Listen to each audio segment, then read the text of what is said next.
Hello, my name is Anna Knight. I'm a founder of Simplicity Financial, and welcome to Creating Income for Life Simplified.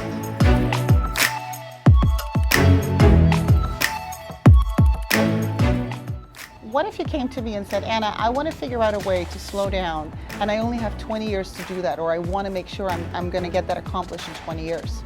In order to set aside or have about $1 million of investable assets, you need to then therefore save about $25,000 a year if you only have a time span of about 20 years. And just like with the previous examples, what can we do to make any extra $25,000 a year?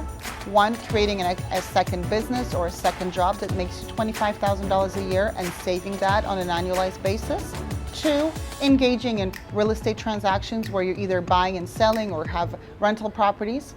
And three, you can also do a leverage and create an extra $25,000 of the equity of your home in order to create your $1 million in 20 years. The bottom line, with a simple plan, professional help that keep you disciplined, you can create your own lottery winning and your own income for life.